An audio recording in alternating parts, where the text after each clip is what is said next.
ARIEL HELWANI in Chicago for UFC on Fox 2 alongside Chael Sonnen, who faces Michael Bisping this Saturday night live and free on Fox. And Chael, it's good to see you. We just saw you and Michael embrace, and you said something that was very interesting. You said that, quote-unquote, they are telling you that there's too much love. Who's they? Oh, the media. Well, I'm at a press conference here.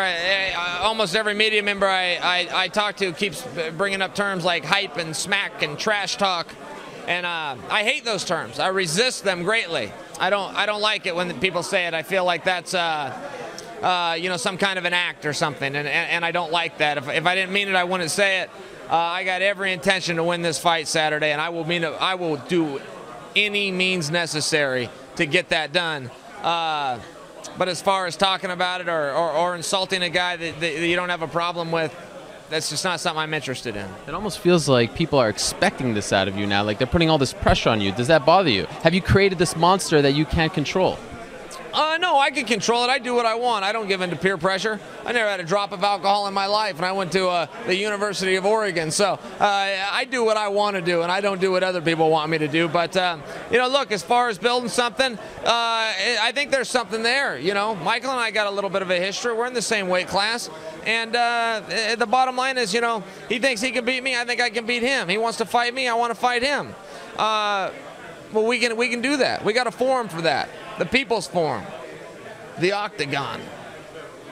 It seems as though the majority of MMA fans were more interested in this matchup than the original one, you versus Munoz. Why do you think that is? Yeah, I don't know. I mean, I felt that. I felt that a lot. When this fight got changed, you know, the tickets more than doubled. Tickets were doing good. They were about 9,800.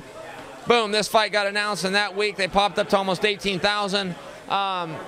So I felt that. I felt that from the media. I felt that online. I felt that in interviews. And that's fun. You know, that helps make the sport fun. I like it when, you know, I can be part of something that people take an interest in. And I think there's a big interest in the Munoz fight as well.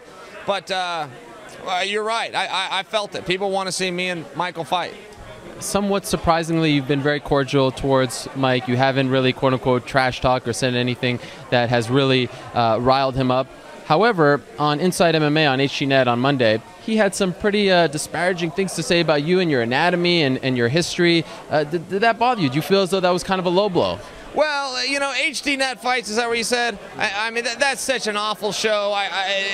The 6 people that tuned in to see it because Mark Cuban chooses to fund a losing project so that he has a tax write-off is fine with me. You must be one of those 6. If he said something loud enough that people heard, I'd respond to him. But because I know nobody watches that show, including me, and I'm a huge MMA fan, I'm not going to waste my time. All right, if Kenny Rice could tell the truth one time, if Kenny Rice could pretend to be a journalist, pretend to get a fact right, he has 30 minutes. He has to talk 8 minutes. Boss Rutan does 8 minutes, and then the fighters and commercials take up the balance. He has never done a show where he gets his facts right. He doesn't care. He goes on, he disparages people, he lies about people, he never checks his facts, he does anything to put out a soundbite, and how he gets hired is beyond me. If I stuck around to watch the credits for that awful product, I would suspect the producer's last name is also Rice. My guess is his father produces the show, and that's how he got the gig. He sucks at it. So you're more mad at them. You're a liar, Kenny Rice. You're a liar about me and a lot of people. You are a liar. What has he said about you that has you so upset? He's a liar. He lies about me. He lied about... I'm not even getting started on the guy. I wish he was here right now. I'd show you a workout. All right, let's talk about the fight. How do you see this one playing out when you actually look at it and digest it and sort of break it down? It's a hard fight. You know, these fights are all hard fights. I've never had an easy fight in the UFC. You know, I don't go out there and slow my pace if I can or speed my pace up if I have to. I go 100% the entire time. You know, I hear people say, that fighter looked tired. Well, you better look tired. If you go out there and you're getting paid to fight, you had better put your energy out there. I will come out of this fight exhausted. I will feel like I got hit by a freight train. train. That's the feeling I like. I train hard, I work hard, and I fight hard, and I fight for victory. I don't fight to put on a show. I don't fight to feather my nest and give interviews and say things like, I want to go out and bang for the fans. That's stupid, and it's a lie. Kenny Rice would probably say something stupid like that. I go out for victory. I go out because I'm a competitor, and I go out to get my hand raised, and I make no apologies. You guaranteed last week that you will not fight Anderson Silva ever again, but then Dana White told us later that day that he guarantees you will fight Anderson Silva if you win. Are you now relieved that you are going to get a rematch if you win on Saturday night? Why don't we talk about what a liar Kenny Rice? Have I made that clear? Because that's a disparaging thing to say about somebody. Somebody called me a liar, I would sue them. Unless, of course, I was a liar and I didn't want that to go public. Kenny, you liar. This reminds me of a time you talked to me about a bus or something where you kept going back. That was a weird story, but that really happened. Okay, last thing, a lot of people very disappointed that CM Punk, Chicago's own, is not going to be walking out with you to the cage on Saturday night. Why did, I guess, Vince McMahon put the kibosh on that? Well, I'm disappointed too. I was looking forward to that. I think that would have been a lot of fun, especially in here in Chicago. But you know, Vince has his reasons, and he's very good at his business and his job, and you know, I understand. What was your reasoning behind bringing him out with you? Well, 1, we're friends. 2, I really like him. 3, it's his hometown. 4, he's a big UFC fan.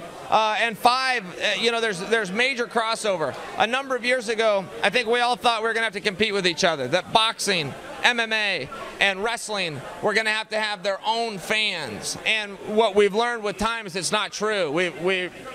People are crossover fans and just kind of all-around fans. Especially when you're talking about CM Punk here in Chicago. You know, he's that guy's royalty around here.